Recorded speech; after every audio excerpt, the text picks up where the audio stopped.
What is up, guys? I'm your friendly neighborhood web war fanatic, and we just got some really quick news to go over here for Marvel Champions. So this is on the Fantasy Flight Games official YouTube channel, and the team members here, they played Falcon and Winter Soldier as a live stream on there. So I'll put the link to this video on the description of this video. So I definitely recommend you guys go check it out yourself.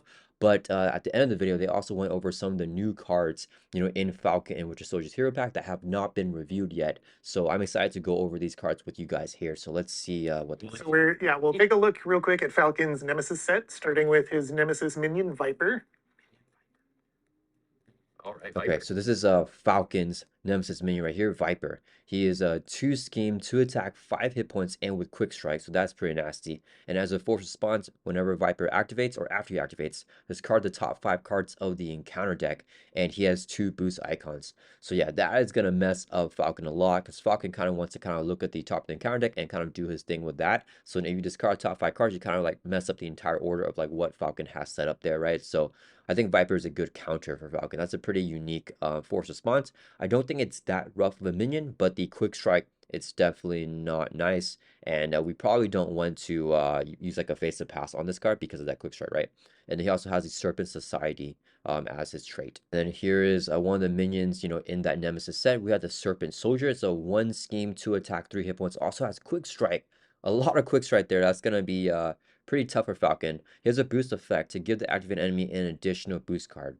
Okay, so it's not that bad because it has no boost icons, right? But it's pretty countering for Falcon because if you see this card on top of the encounter deck as a boost card, then you don't know what the next card is most of the time. So then you'll be getting that next boost card, so you don't know if you should get rid of this one or not. This really messes up with scry abilities, right? So you guys like to play cards like I know I love to play like stuff like Blindfold, where you kind of manipulate the encounter deck, you know what's coming up. So if you have this card, it kind of makes it more complicated and it kind of dilutes that a little bit, right? So that it pushes the boost card for the next boost card, which could be a little bit more difficult to manipulate. And then also if there is an amplify icon in play, then this will get additional boost icon, and so will the next card. So this can get really nasty. Roland does a lot of those shenanigans, so yeah, that could be really nasty. But overall, it's not too bad, but a very good counter for Falcon. He also has a Serpent Society trait right there. And next we have the Serpent Solution. So it is a side scheme that comes in that Nemesis set. Comes in with 6 threats. Okay, so that could be pretty bad in true solo, right? 6 is pretty high. At higher player counts, it does not scale. So that's not bad. But yeah, definitely I think 1 or 2 players, it's a pretty high threat side scheme, right? What's the force response?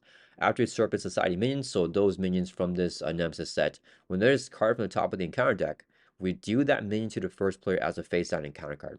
We deal it as a face down encounter card. Okay, so actually this side scheme isn't that bad, right? Because there's no immediate board impact. It doesn't do anything right away, right? There's no hazard icon, there's no amplify, there's no acceleration, so it doesn't do anything bad until you discard cards from the top of the encounter deck. So it makes sense. That's a pretty cool design. So it has a lot of threat, right? 6 threat, especially for true solo. But you don't have to take it out on the turn that it comes out, right? Like if a side scheme with a hazard icon comes in play, you want to get rid of that on turn 1, right? You don't want to deal with the extra encounter card, but this is not that bad to leave in play. You can kind of focus on other priorities first and then get rid of it, but definitely not a good effect. We do want to get rid of it, just not the biggest priority, which is nice. And we also have a Winter Soldier Bucky Barnes Aggression Ally. This comes in the back of Falcon's hero pack here. So it's a 3-cost ally, 1 thwart, 2 attack, 3 hit points, has a shield and soldier traits. And then as a response, after Winter Soldier attacks and defeats enemy, remove 2 threat from a scheme. So basically the exact same thing as a Winter Soldier hero, right? Whenever you defeat an enemy, you can remove 2 threat from a scheme. It's not limited to once per phase or anything like that, just like the Winter Soldier hero. So if you ready up this Winter Soldier ally and take out a bunch of enemies, you can actually take out tons of threat and get a lot of value from just one ally, right? So that could be really cool. His flavor text says, as long as I'm alive, you'll never fight alone. That's pretty cool. And then we have the Ops Room. Here's a 2-cost protection support with a shield trait. Comes in with uses with 3 alert counters. So whenever the counters are gone, this card gets discarded. Interrupts. We have another shield support here for Maria Hill actually in protection. Interrupt when a friendly character would take any amount of damage while defending. So this intro happens before the attack, right? When a friendly character would take any amount of damage while defending, so you have to be proccing defense. Remove 1 alert counter from here, prevent 1 damage, and remove 1 threat from a scheme. Okay, cool. So you can kind of just ping off a damage. So this could be really useful combining it with energy barriers, because you can ping off more damage, proc perfect defense, and you can remove a threat from a scheme too. It only comes in with 3 alert counters though, so it's not like it's going to be something that's going to be in play forever. Maria Hill, perfect defense build, possibly? I don't know. That could be a fun, janky type of build for Maria, because you can keep on putting a lore counts on this. And it's not limited to one per player, so you can have 3 op rooms in play, right? Yeah, if you put 3 op rooms, yeah, it's interrupt. You can prevent 3 damage, remove 3 threat from amongst like any scheme, right? It doesn't have to be from the main scheme, so that could be very fun. This is definitely a fun card that you can build a lot of stuff around, and it's a shoot support. We have Yelena Belova here, White Widow as an ally now, so 4 cost ally, 2 thwart, 1 attack, 3 hit points. So that stats are definitely below curve for a 4 cost ally. We want at least 2 thwart, 2 attack, 3 hit points, but even then it's like not preferred. We want like higher stats than that. But she's going to be a little bit under the curve here. So let's see what her ability is. Shoot and spy traits as a response after you resolve the ability of a prep card you control. So I love the synergy with preps there. Heal damage from White Widow equal to that card's printed resource cost. Okay, so I think she's gonna work really well with Black Widow, Natasha the hero. That's really cool. And then also just really any card, any hero that has prep cards, and we can play prep cards, with the ready for a fight, and stuff like that in any deck, right? Or with any hero, I mean. Hue damage from White Widow equal to the card's printed cost. Okay, so we have the 0 cost prep card, then we won't be able to heal any damage, but even if you're like ready for a fight, you can heal 1. So she can, I mean, if you're playing her with Black Widow Natasha, she kind of stays in play forever, right? But you have to play a protection from Natasha. But I mean, Natasha can really take advantage of the ready for a fight too, so that's some really good synergy. Definitely ready for a fight with White Widow, playing the Black Widow hero, I think could be really fun. Oh yeah, this was what I am probably the most hyped about. So we finally got a 0 cost upgrade.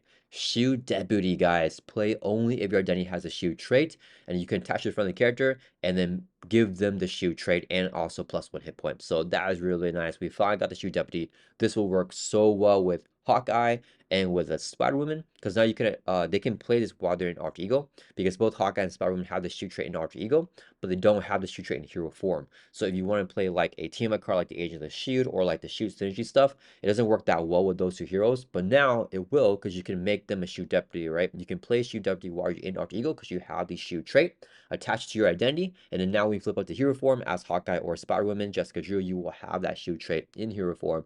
So really nice for them and really fun for multiplayer. You could do a bunch of shield shenanigans here, especially with that Agents of Shield, the team up card, that blue one that came in the Agents of Shield expansion. So I'm really excited for this card here. Really cool card. Okay, and this was a question by a community member on the live stream here. They're gonna go over it. If the Captain America title upgrade that is included in Falcon, would that stop Steve Rogers from flipping to the hero? So they're talking about the new upgrade that was reviewed. It's unique and it's a title card, and you gain the Captain America title.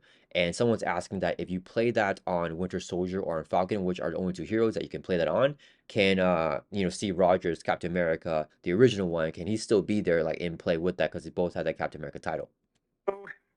the the weirdness with the uniqueness rules is that you technically, Steve Rogers, Captain America, is in play if somebody is playing him as their identity. So you would not be able to play the Captain America title while any player is playing Steve Rogers, regardless of which form they're in. Okay. So Tony answers it here, and yeah, it is a pretty weird rule, but that kind of sucks, because if you're playing Captain America Steve Rogers and there's other like Bucky Barnes or Falcon in play, they won't be able to equip that Captain America Shield card, right? So that leadership aspect card will not be able to be in their decks, just because it will break the unique rule. You can only have 1 Captain America in play, confirmed here by Tony, which kind of stinks. But you can see all the team members here. They all advertise. We just do our own house rule. We can just play in a multiverse rule and just do it anyways, right?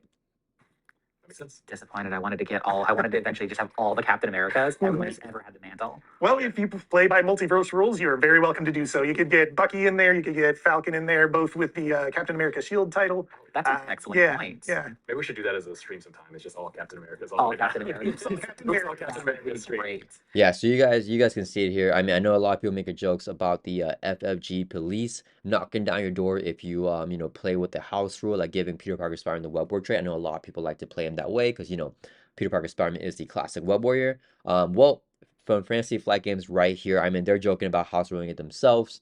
Yeah, so the rules are there. But we don't have to follow, right? This is a co-op game. We don't necessarily have to do exactly what the rules say. even though I'm kind of a sticker of rules, on the channel. But definitely, I mean, anyone can play however they want. And definitely, when I'm with friends, we don't always do the exact same thing. We always do house rules, right? My favorite one was one of my friends really wanted to play Peter Parker Spider-Man. And that was a time where I only played Peter Parker Spider-Man. And then we just both played Peter Parker, right? Multiverse rule. No one to play another Spider-Man, right? So just two Peter Parkers in play. That was tons of fun. But yeah, just some quick news here from Fantasy Flight Games. Definitely go check out their video to see everything, in context. But yeah, those are just kind of my thoughts on that. I hope you guys enjoy this video. And yeah, I'll see you guys all in the next one.